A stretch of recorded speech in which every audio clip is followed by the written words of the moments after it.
This is Kick-Ass Politics. I'm Ben Mathis.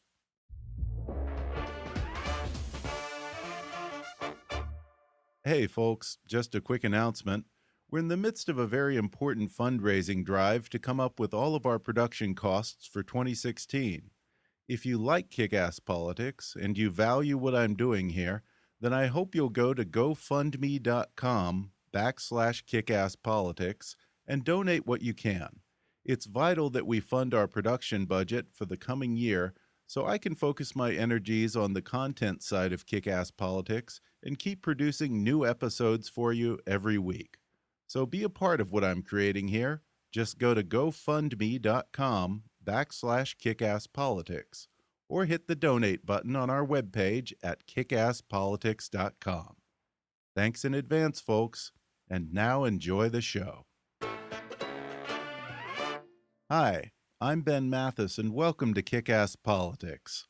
Anytime you see a magazine cover featuring a famous politician or a well-known head of state, it was probably shot by my guest today, photographer Platon. Over the years, he's photographed countless rock stars, athletes, and movie stars, but he's best known for his iconic images of powerful world leaders. He's captured every living U.S. president from Jimmy Carter straight up to Barack Obama, and he's photographed well over 100 world leaders, including Tony Blair, Ban Ki-moon, Benjamin Netanyahu, Mahmoud Adhmadenijad, Silvio Berlusconi, Muammar Qaddafi, Christine Lagarde, Philippe Calderón, Dmitry Medvedev, Hugo Chavez, Robert Mugabe, Cristina Fernández de Kirchner, and the 2007 Time Magazine Man of the Year cover of Vladimir Putin, for which he won the World Press Photo Award. That's to say nothing of Washington power brokers like Henry Kissinger, John McCain, Nancy Pelosi, Ted Kennedy, John Kerry, Robert Gates, Alan Greenspan, Ben Bernanke, Jesse Jackson, and Supreme Court Justices Sonia Sotomayor, Antonin Scalia, and John Paul Stevens, just to name a few.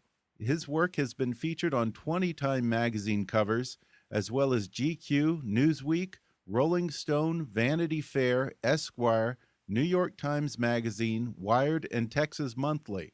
In 2007, he became the permanent staff photographer for the New Yorker magazine, where he's produced a series of large-scale photo essays, including his collaboration with Human Rights Watch, covering Russia's civil society, for which he won a Peabody Award.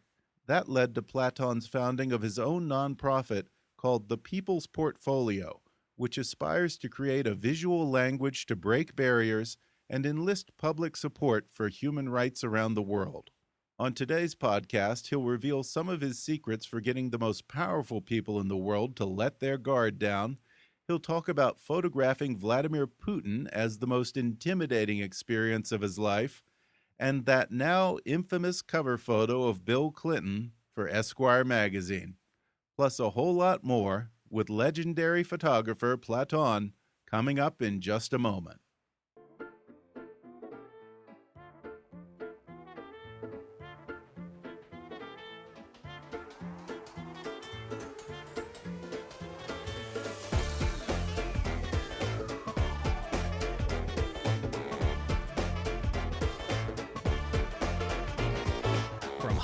To Washington, it's time for Kick-Ass Politics. And now here's your host, Ben Mathis.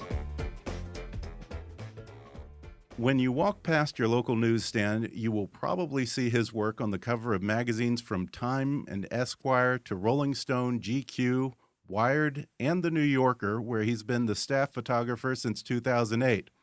Platon, thanks for joining me in the studio. It's good to be here. You've photographed any number of celebrities, models, musicians, but you've become synonymous with taking portraits of powerful world leaders. How did that become your thing? I think I've got a healthy disregard for power, and I never thought it would be a sort of important qualification for a specific career. So I don't know. I've always had this feeling that Martin Luther King described it as the illusion of supremacy. Huh. And it's something that really resonated with me when I heard that in a speech one time that he made. It's this idea that no one really is above anybody else, and as long as you treat people with equal respect, I don't see why I should bow lower for anyone in particular than anyone else. I mean, my job is to try and perhaps readdress the balance in society of how we regard perfection, and to maybe bring down and humanize a little bit the people at the top, and then bring up and celebrate the people at the bottom, and try and remind everyone that we're all equal. Well, I want to talk to you about a few photos in particular that you're perhaps most famous for.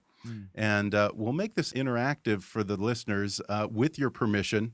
I'll post them to our Instagram at KAA Politics and our Facebook account so listeners can scroll through as we talk about these particular pictures. Like I said, only with your permission. Sure, no problem. Okay. I mean, I'm actually on Instagram now. I just joined, so anyone wants to follow me, I'm trying to build a fascinating platform to drive change. How are you just now getting on Instagram? I hate technology. I'm notoriously bad with dealing with technology. I still have never sent an email in my life. So there's a problem with it in my mind.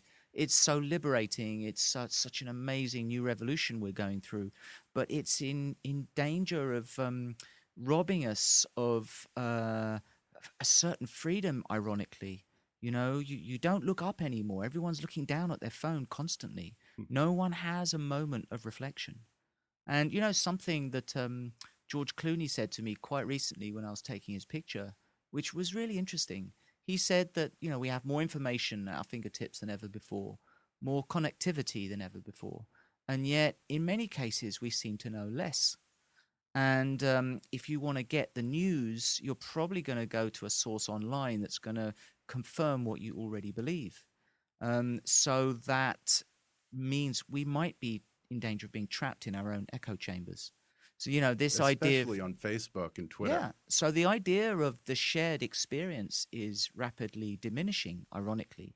That magical place where we are respectfully debating and exchanging different values, different political ideologies, different faith values, different cultures. That's really important to share. You have to be courageous to put your ideas aside and actually listen to another point of view. Firstly, it's respectful to do that. Secondly, you might actually learn something.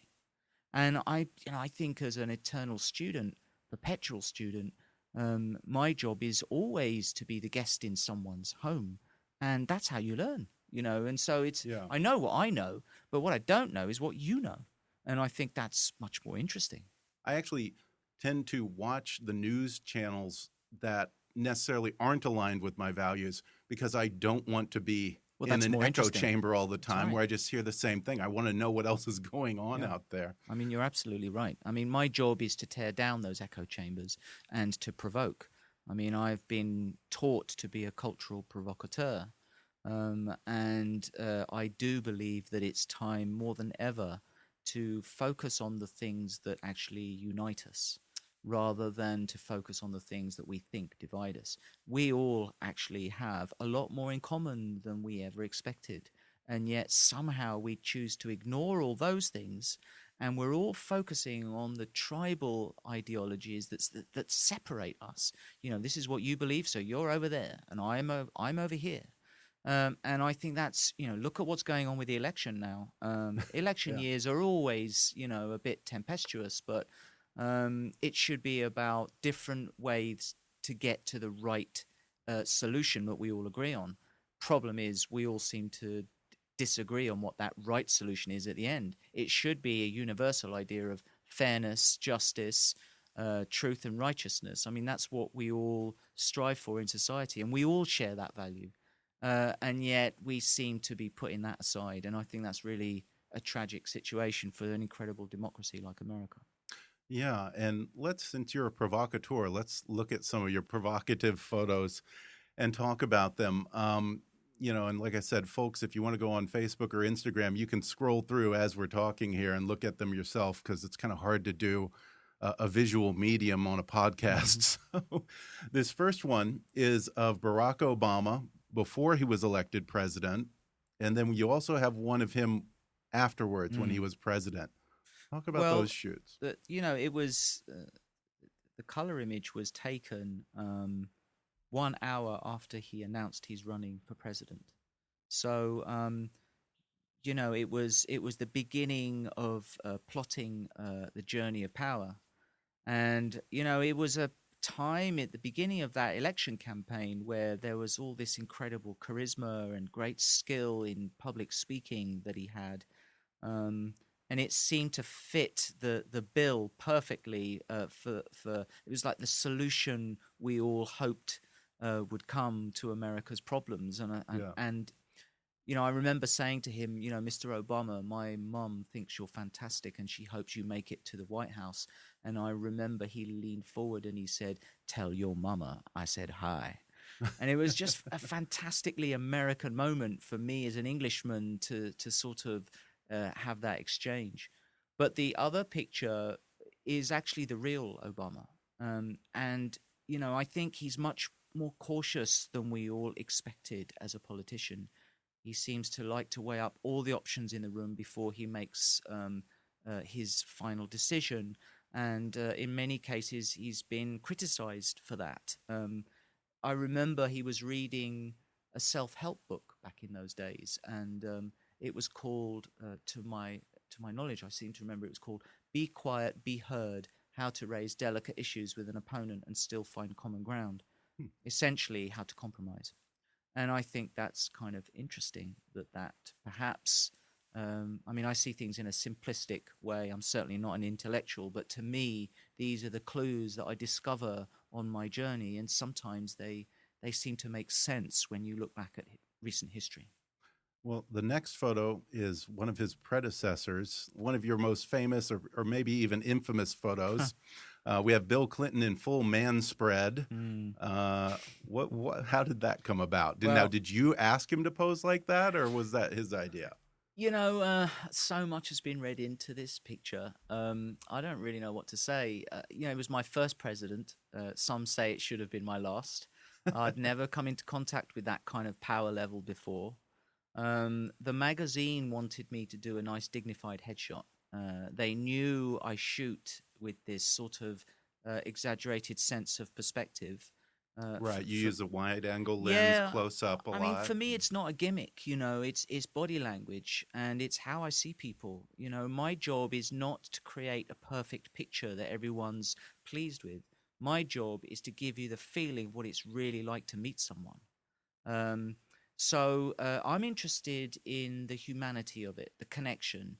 I'm not interested in the Hollywood perfection that actually is fake. It doesn't exist.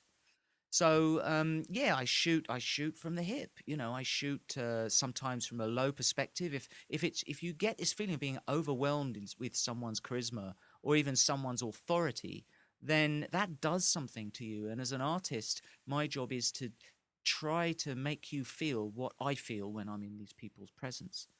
So, you know, I asked him, I did all the dignified headshots that the magazine insisted, but the magazine warned me that for their greatest cover they ever had, I mean, in their 80-year history, it was the first time I think they may have got the president. So it was a big deal for them. And I think that, you know, they said, whatever you do, do not use that wide-angle lens. This is the bloody president, you know, and people just don't do that with the president. So, you know, I when I was with him, I had a moment. I had a moment where I think I became me. And I realized that, you know, all this sort of fake sense of power is all constructed. It's not real. I mean, he's just a person like I'm a person, but he has this extraordinary charisma. And I thought, you know, why should I bend and kneel before power and just perpetuate this idea of formality that we all think is suitable for the presidency, when I had seen him grilled in the most humiliating way by the media for the last year about the Lewinsky scandal. And I thought that was much more disrespectful to the presidency than anything I could do. So for me, it was nothing to do with sex, this picture. It was dubbed the crotch shot. Yeah. His leg, for people who haven't seen it, which is, there probably isn't anyone who hasn't seen it, but he's sitting on a stool or a chair and his legs are spread wide apart with his hands on his knees there. Yeah, I mean, I said to him in that moment, I thought, look, you're never going to be in front of another president ever again. It's fluke. You got this far, so you might as well do the picture you're born to do. So to the horror of my assistants, I put on the wide-angle lens, and I just wanted to get his charisma. So I said to him, Mr. President, will you show me the love? And there was silence in the room. I mean, all his advisors, their jaws just opened, and they were horrified with what is about to happen, I'm sure. And one of his advisors, it may have been his chief of staff, I can't remember, said to him out loud, Mr. President, whatever you do, do not show him the love.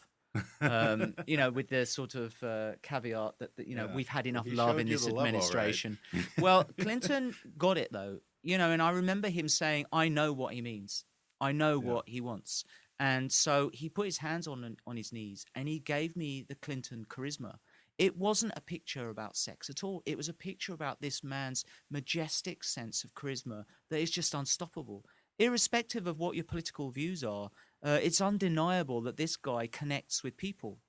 So when it was published, I had no idea that this would be published on the cover of a magazine. But when it was, look, he was a new generation of president. He was a rock and roll guy. And I was a new generation of photographers.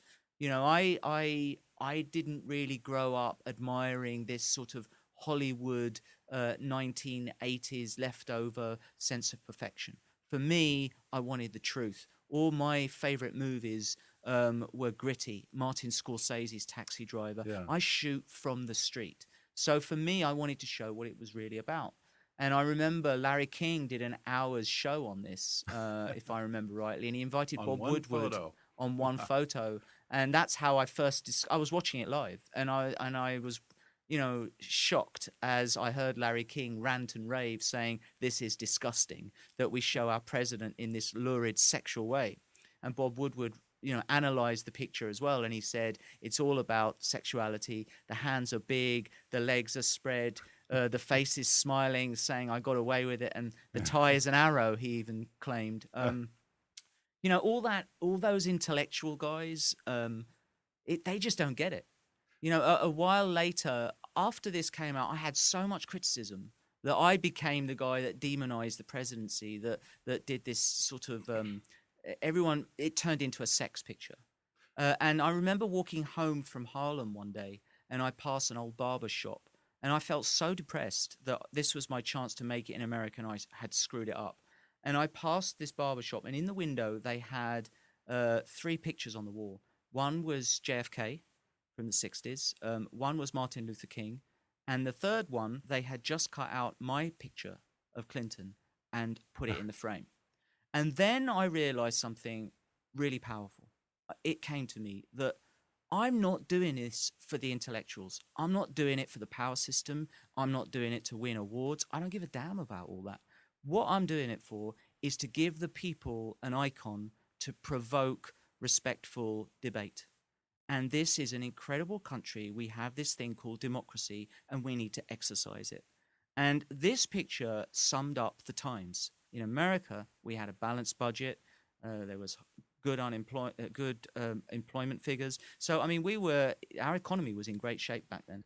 It was all about the good old days when all we had to worry about was whether our president, was up to no good in the Oval Office. Well, we're going to take a quick break, and then when we come back, I'll talk more with Platon about Vladimir Putin, his experience photographing the Egyptian Revolution, and how it inspired him to start his own nonprofit that uses photography to fight human rights abuse. When we come back in just a moment. Folks, do you like to read but you don't have the time? Give audiobooks a try. All those times you spend listening to this podcast, you can also be listening to a great book. You can play it on your drive to work, on a run, in the bathtub, while cooking, or just sitting and enjoying one of those rare stolen moments. And right now, you can download any audiobook you want for free with a special promotion for our listeners from audible.com. Just go to audibletrial.com/kickasspolitics for a free 30-day trial and a free download of any of Audible's 180,000 titles for your iPhone, Android, Kindle, iPad, or MP3 player. That's audibletrial.com/kickasspolitics. Or click on the sponsor link on our webpage to download the free audiobook of your choice. And now, back to the show. We're back, and I'm talking to photographer Platon. As we were talking about this whole uproar over the Bill Clinton Esquire cover, I was thinking to myself, I'm curious if you think that people confer on your work more intention and artistic manipulation than there really is to your process. Because you're fairly minimalist. You usually don't bring along a ton of lights. You're not Annie Leibovitz. No. There aren't a bunch of costume changes and everything. Well, and it seems that you're trying to get to, as I understand it, you're trying to get to the real person with the wide-angle lens, trying to get the most authentic version of who they want to be. My father was a modern architect, and he brought me up with a modern movement. Form follows function. Minimalist. Strip it down to the truth. If a building is made of concrete, don't cover that up. You have to show it's made of concrete. If a table is made of wood, you don't paint it. You should show that it's wood. There's something truthful and beautiful about being authentic. Now, I wasn't good enough at maths and science to become an architect. So I found myself becoming a photographer, but I adopted so many of those ethics. So for me, Annie Leibovitz's process, I admire Annie greatly, by the way, and she has sat for me, so we know each other. And she was a fantastic lady, very respectful, and very motherly, actually, to me, because I was the next generation. But, in terms of direction and what I aim to get out of a picture, we couldn't be more different. I grew up sort of reacting against the surface of the 1980s. The fame, the glitz, the glamour. For me, I was the grit, the truth, authentic sense of what it's really like to meet somebody. And that means strip it all away. So all you see is the person, their spirit, their character. That moment is frozen in time. And if you're simplifying it down, it allows the people to really look at it and feel it and not be distracted by a beautiful house in the background or props and sets. That's all adding surface and gimmicks. Should be no gimmicks. And I imagine that serves you well when you're dealing with world leaders, because sometimes you have to be in and out and you're working on their schedule. Yeah. And one good example is the next photo, which you actually, it was on the cover of Time as Time's Person of the Year in 2007, and you won a World Press Photo Award for this photo. It's of the Time Man of the Year, Vladimir Putin. What was that like? I mean, by then I had done many world leaders, but that was the first time I really came into a sort of contact with a threatening sense of power. I mean, it's intimidating at the best of times to some extent, but Putin was on another level. And coming out of that shoot, I really felt, I've just been to boot camp. And it was only after that I could handle other characters like Gaddafi, Mugabe, Ahmadinejad. So it really trained me rather well. He doesn't like being photographed. It's the only portrait taken of him as far as I know. Really? He's never sat for another sort of independent photographer, you might say. Wow. So it was done in his private dacha. They told me it was going to be in the Kremlin in this dark day in December in Moscow. And I was picked up by a black Kremlin BMW and driven through the streets of Moscow, past the Kremlin, out into a dark, bleak Gothic forest. So I thought I was going to get whacked by the new KGB, right? Yeah. I arrived at this imposing building in the forest, covered in snipers on a security wall, and they're all pointing at me. And at gunpoint, I'm led into this building, which is actually very historic because it's where they dissolved the Soviet Union. And I remember, he walks in with all his advisors and translators, and despite all that, he actually speaks really, really good English. And I Oh, said really? to I didn't know him, that. I said to him, look, it's great to be here, Mr. President. I have a question for you as an ordinary person. I said, I'm a massive Beatles fan. Are you? And he said, I really like the Beatles. So I was shocked. And I said, well, who's your favorite Beatle? And he said, Paul. And then I said, well, what's your favorite song? Is it Back in the USSR? And it raised a few eyebrows, I think. But he actually said, no, my favorite song is Yesterday. And he looked up to the ceiling as if he's looking to for a divine inspiration. And then I thought about it. Yesterday, I mean, if you read between those lines, I feel that he wants everything to go back in time. Oh, yeah, yeah. So, Yeah, that says a lot. but joking aside, it was the fact suddenly that we had this connection with popular culture, and it allowed me in. And I ended up an inch and a half away from his nose, focusing my camera. I could feel his breath on my hand. I was that close. And that's how I got, I think, what is the truth, that this is the cold face of authority in Russia. And ironically, he likes it and his supporters like it because it shows him as a tough nationalist. But the best thing for me is that his opposition, the human rights movement that I am now part of, they love the picture because it shows everything that's wrong with power and authority in Russia.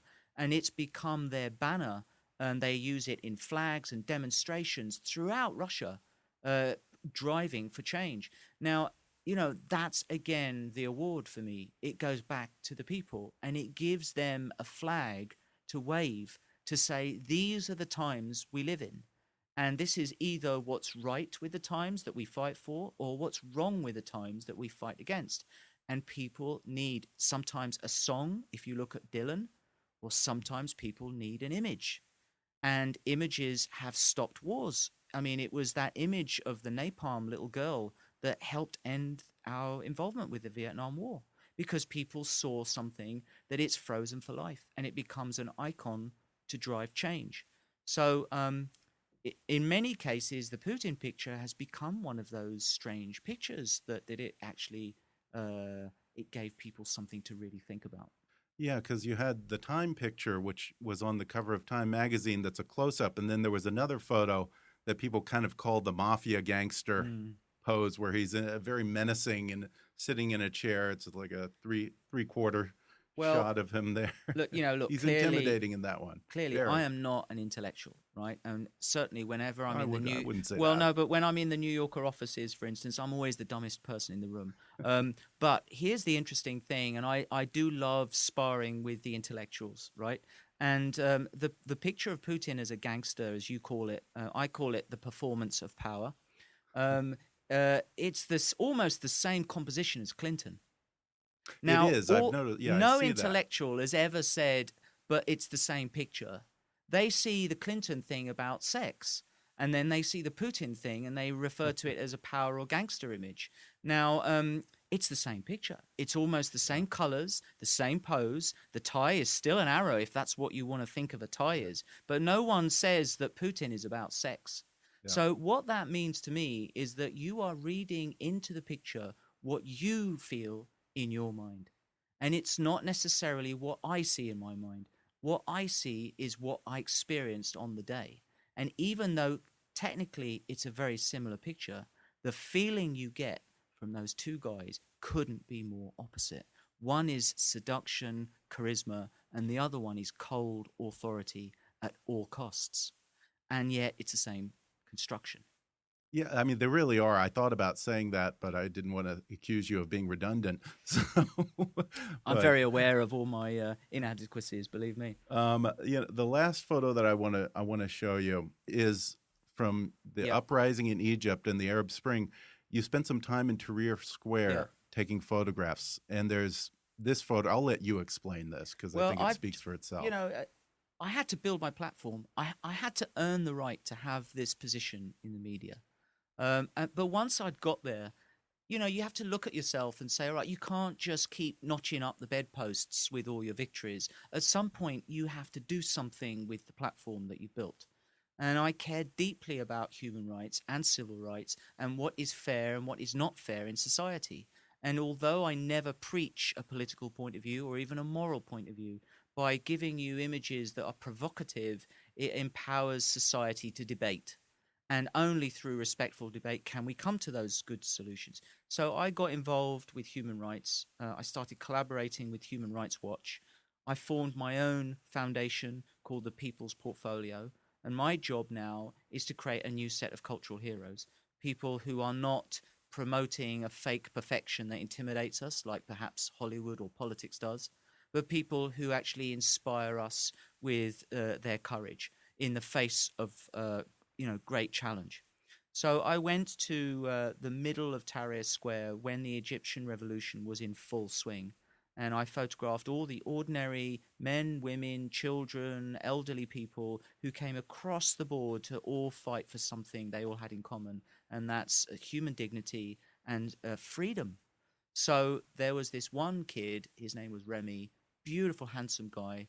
And every day he would go to the square and he would play his guitar and sing protest songs. And his message was very beautiful. It was men and women come together, Muslims, Christians come together, elderly people, young people come together because we're all united. And he became known as the singer of the revolution. Now, this became rather threatening, I believe, to the state. So one night, I guess it was the secret police or somebody as part of the state, pulled him aside and wanted to intimidate him. They ripped his shirt off and began to taser his back. Now, they had a formal torture policy back in those days, and they will taser you until you scream uncontrollably, and then you're broken, so they stop. But this guy just refused to scream. I mean, he had a strong, he had the constitution of an ox.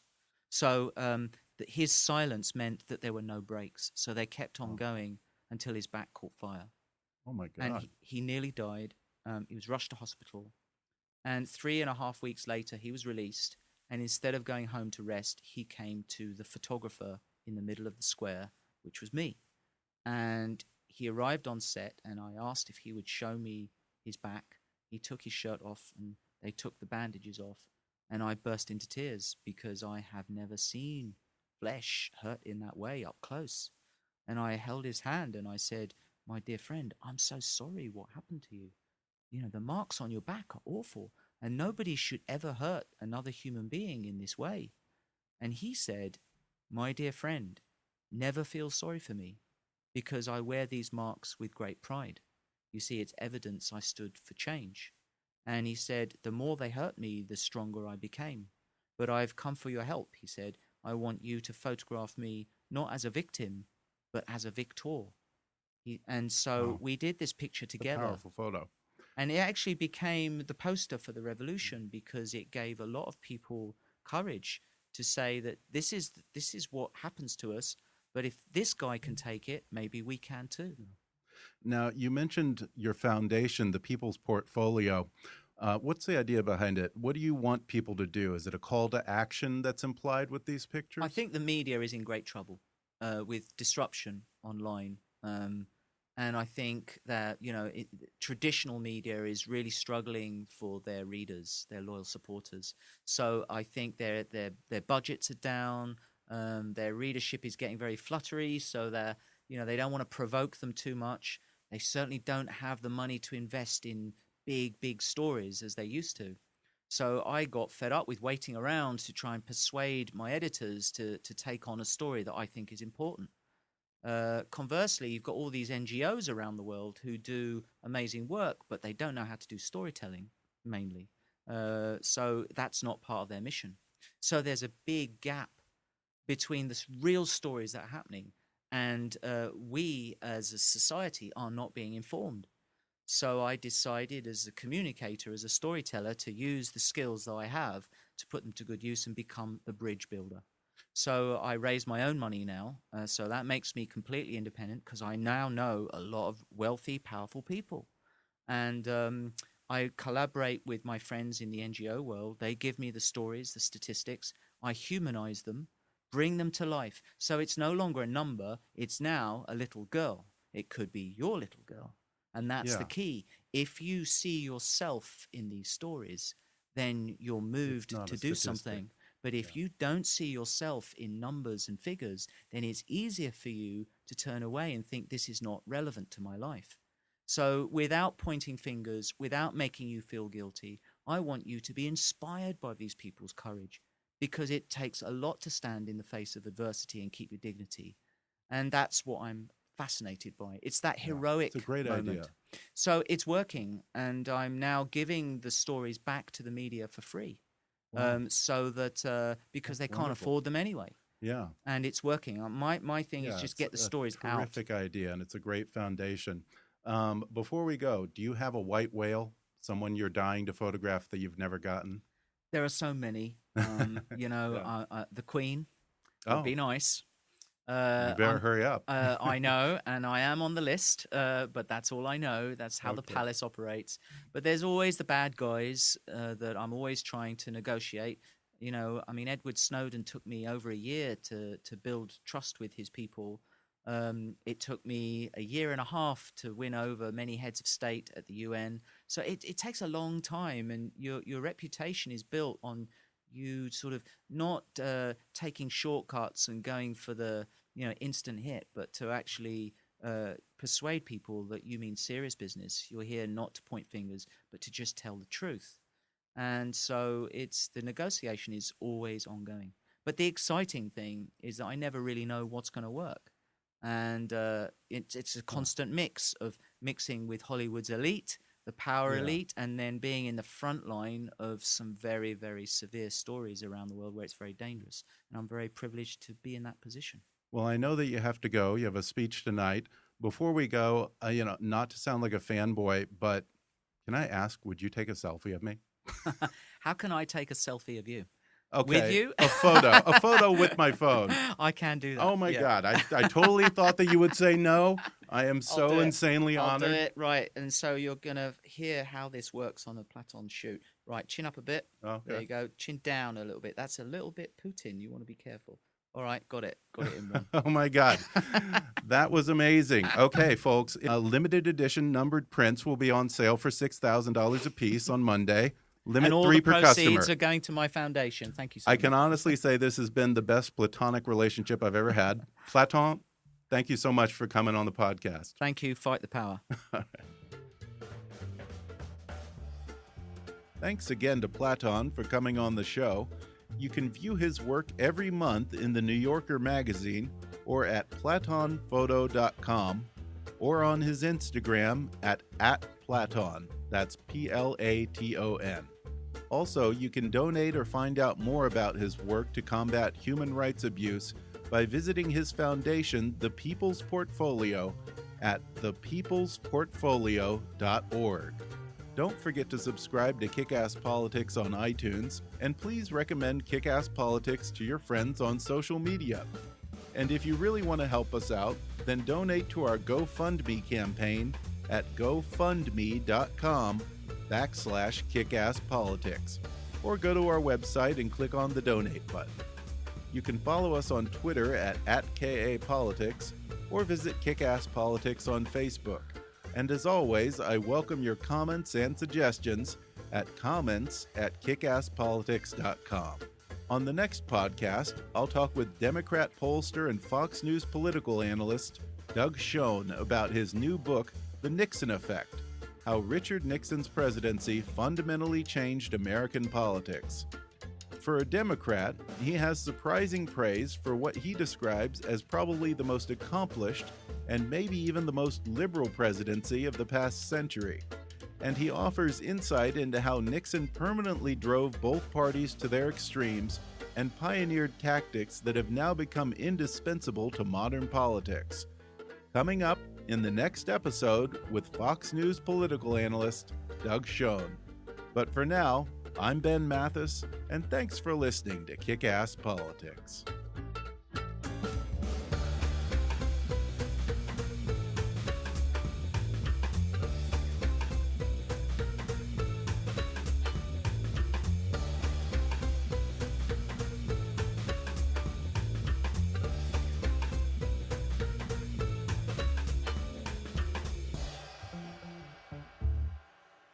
This podcast may not be reproduced without express written permission. Kick-Ass Politics is a trademark of Mathis Entertainment, Inc.